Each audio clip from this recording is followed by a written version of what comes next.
Hello साथीहरु सबैजनालाई फेरि पनि स्वागत छ टेक्निकल खड्काजी युट्युब च्यानलमा र आज चाहिँ हजुरहरुलाई मैले कसरी डिमेट खाता र अनलाइन तपाईको मेरो शेयरको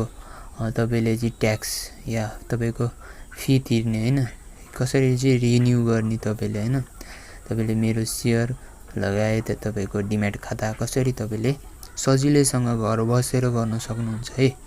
तपाईले चाहिँ यो प्रोसेस एकदमै सजिलो छ सुरुमा तपाईसँग IME Pay छ भने चाहिँ IME Pay मा जानु होला है IME Pay खोल्दिनु होला IME Pay खोलिसकेपछि चाहिँ हजुरहरुले यहाँनिर होम स्क्रिनमा यहाँनिर देख्न सक्नुहुनेछ तपाईले यहाँनिर यो होम स्क्रिनमा चाहिँ तपाईले यहाँनिर सुरुमा तपाईले यहाँ फाइनान्शियल भनेको छ है यहाँ फाइनान्शियल पेमेन्ट भनेर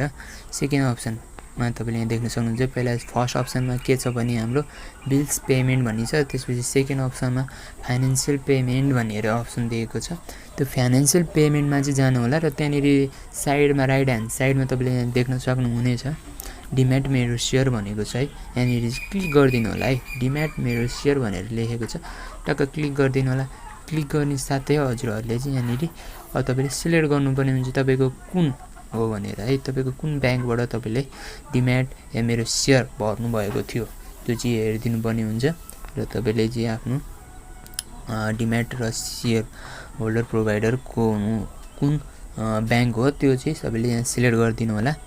अनि चाहिँ मैले आफ्नो सिलेक्ट गर्न गइरहेको छु मेरो चाहिँ NICICI रहेको छ त्यसले गर्दा मैले यसमा सिलेक्ट गरे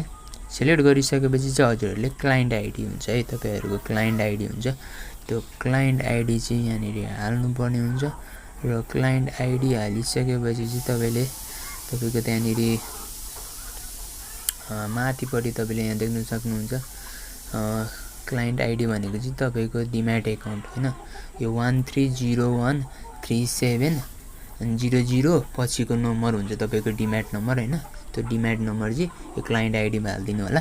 र त्यसपछि चाहिँ यहाँ सर्भिस भने चाहिँ सर्भिस चेक गर्दिनु होला कुन तपाईले अब मेरो शेयरको लागि गर्नु भएको छ कि तपाईले डिमेटको लागि गर्नु भएको छ कि दुवैको लागि गर्नु भएको छ तपाईले यहाँ सिलेक्ट गर्नुपर्ने हुन्छ कुनै एउटा है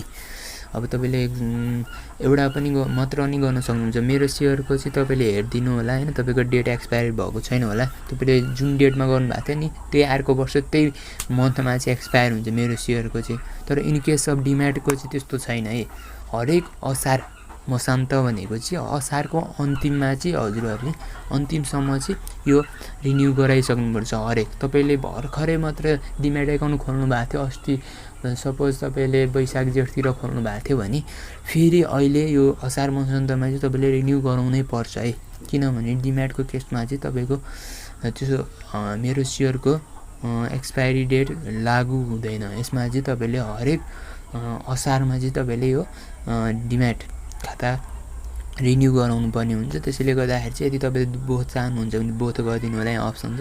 मैले डिमेटको सिलेक्ट गरे र यहाँनिर देख्न सक्नुहुन्छ ड्युरेसन छ है यहाँ कति वर्षको लागि छ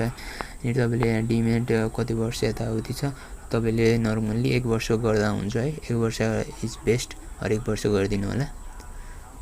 त्यसैले गर्दाखेरि चाहिँ 1 वर्ष सबै सिलेक्ट गरिदिनु होला किनभने डिमेटको केसमा मैले भनिसकेको छु हरेक असार मसान्तमा चाहिँ तपाईले यो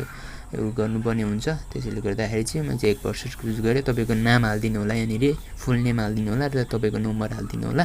र तपाईको चार्ज चाहिँ 100 रुपैयाँ मात्र लाग्छ अनि यहाँ कन्टिन्यु वाला बटन छ तपाईले कन्टिन्यु गरेर पेमेन्ट गर्न सक्नुहुन्छ है आफ्नो पहिला सुरु चाहिँ यहाँनिर माथि क्लाइन्ट आइडी भनेको चाहिँ तपाईको त्यो डिमेट नम्बर हो है डिमेट नम्बर जुन चाहिँ DPID भनेको ठाउँमा चाहिँ त्यो आधा नम्बर चाहिँ यहाँनिर तपाईको यहाँ देखाइसकेको हुन्छ र आधा छुटेको नम्बर जुन चाहिँ तपाईको डिमेट नम्बर हुन्छ त्यो चाहिँ यसमा हाल्दिनु होला है त्यसपछि आफ्नो नाम साम यताउति फोन नम्बर सबै हालेर तपाईले आफ्नो सजिलै योलाई चाहिँ पेमेन्ट गर्न सक्नुहुन्छ र तपाईको फेरि 1 वर्षको लागि चाहिँ रिन्यु हुन्छ तपाईको है ढुक्क भएर यसरी नै गर्न सक्नुहुन्छ हस्त धन्यवाद IME Pay ले एकदमै राम्रो सजिलो बनाइदिएको छ त्यसैले गर्दाखेरि चाहिँ तपाईले यही प्रोसेस गर्दिनु होला यदि तपाईहरुले आजसम्म चाहिँ डिमेट अकाउन्ट या मेरो शेयर रिन्यु गराउनु भएको छैन भने है हस्त धन्यवाद यदि मेरो च्यानललाई सब्स्क्राइब गर्नु भएको छैन भने च्यानल सब्स्क्राइब गरेर माया गर्दिनु हुनको लागि हार्दिक अनुरोध गर्दछु हजुरहरुलाई हस्त धन्यवाद।